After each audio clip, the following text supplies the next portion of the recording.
What's up, everyone? John Render from Techno Buffalo here. I've had the iPad mini for just about 4 days. Not enough time for me to feel comfortable putting my name in a review, but plenty of time for me to share my first impressions with you, and hopefully it'll help you decide whether or not this little 7.9-inch tablet deserves a little tiny spot in your bag. Let's get started.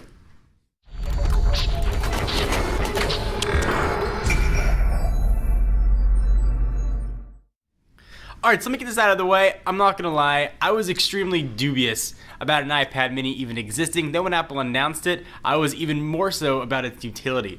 Why would I need a smaller iPad when I had a bigger one? Why would anybody want to buy a smaller iPad where for just a little bit more you can get that much larger screen on either the outgoing iPad 3, even the iPad 2, and of course now the iPad 4. However, having used the iPad mini now for 4 days, I have totally changed my tune. So let me get the negatives out of the way. The screen. It is absolutely low resolution and very obvious. And for a device that's pretty much all screen, it's even more apparent.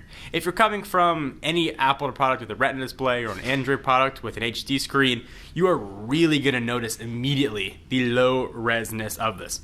Not to say that it's awful, but certainly compared to other products, especially in this segment, you look at the Kindle Fire HD, the Nexus 7, you really notice the screen. And it's something that's hard to get used to.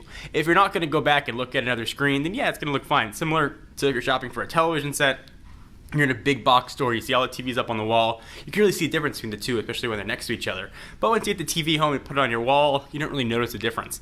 So keep that in mind. So I have, for whatever weird reason, I'm having an irrational love with the iPad mini. It's the same irrational love that I have for the Galaxy Note 2, and I can't put my finger on it.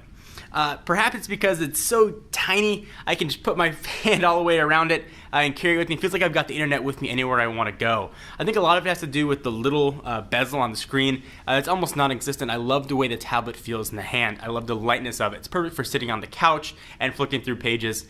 Now, rationally, I know that there's no difference really between the 7-inch and the regular size iPad. The weight difference isn't that big a deal, and certainly it's a little bit on the pricey side.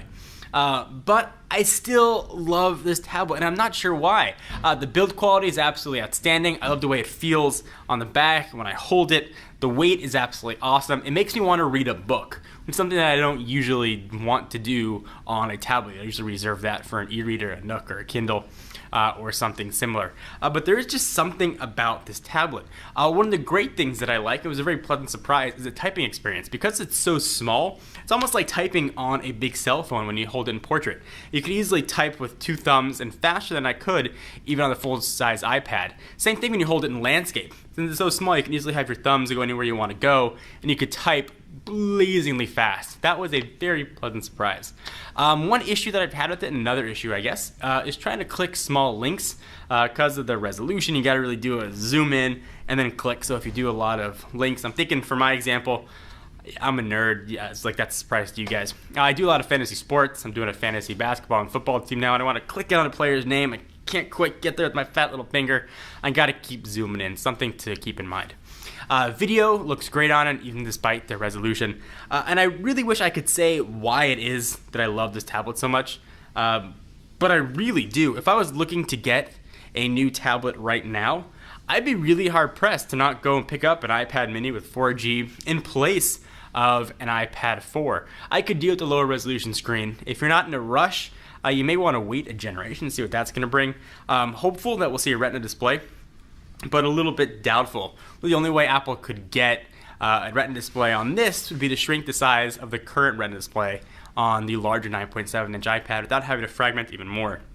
Much like they took the resolution from the iPad 2 and put it on this, they have to do the same thing with the iPad 3 and the iPad 4 to put it on this size. So who knows if that's going to happen. The screen itself, and I know it's not plastic, but it feels a little plastic. When you tap around on it, it doesn't feel as high quality as the full-size iPad. But just for sitting on the couch, watching YouTube videos in bed, I'm loving this thing. I've got some traveling coming up, and the iPad's always been my travel companion. I'm bringing the iPad mini with me. I'm leaving the big guy at home. I'm finding myself using this more and more and more when I have easy access to a full-size iPad. So if you want to save a couple bucks and you want to get into the iPad world, this is going to be a great way to go. I've been testing some games on it. The performance has been really pretty solid. I'll cover that more in the full review. Of course, you get the full app selection that Apple offers. But overall, I've been really happy with this. And I was probably as dubious as anybody about the utility of a smaller iPad. Everything down to even the smart cover. I really like. This thing is just very fun to use. It brought the enjoyment back to using a tablet. So I'm going to save all the rest of the impressions for a full review. I know a lot of sites go out there and bust out a full review after a day or 2 days. I'm not comfortable putting my name on a review that I haven't used for a while. So over the next week or so, I'd expect to have a full review of the iPad mini, let you guys know my full impressions. But that was my full disclaimer. I've got an irrational love affair with the iPad mini. I really haven't used the cameras much. Took a couple pictures of Lucy, and the cameras predictably are kind of sucky. But for FaceTime, it's going to be fine. You're not going to be Ansel Adams, taking pictures of waterfalls with the iPad mini. But it'll work well if you guys take a picture of something in a pinch. Or if you want to take a sneaky picture of someone behind you, like you're just sitting there pretending that you're reading, and you're really just like, click. You can be super sneaky about it. But overall, I've been really proud and happy and impressed with the iPad mini, and I think Apple's done a very nice job. So what do you guys think? Do you agree, disagree? Is my irrational love affair with the iPad mini justified? I'd love to hear what you guys have to say. And of course, anything you want to see covered in the full review, hit it up in the comment section. Check us out at technobuffalo.com for the latest and greatest tech news. I am John Rettinger, and I will see you, or rather you'll see me, in the next video. Bye.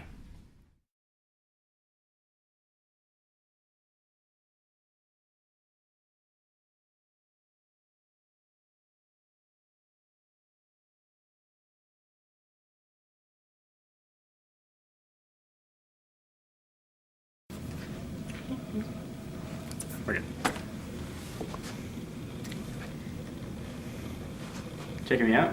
Yeah, man.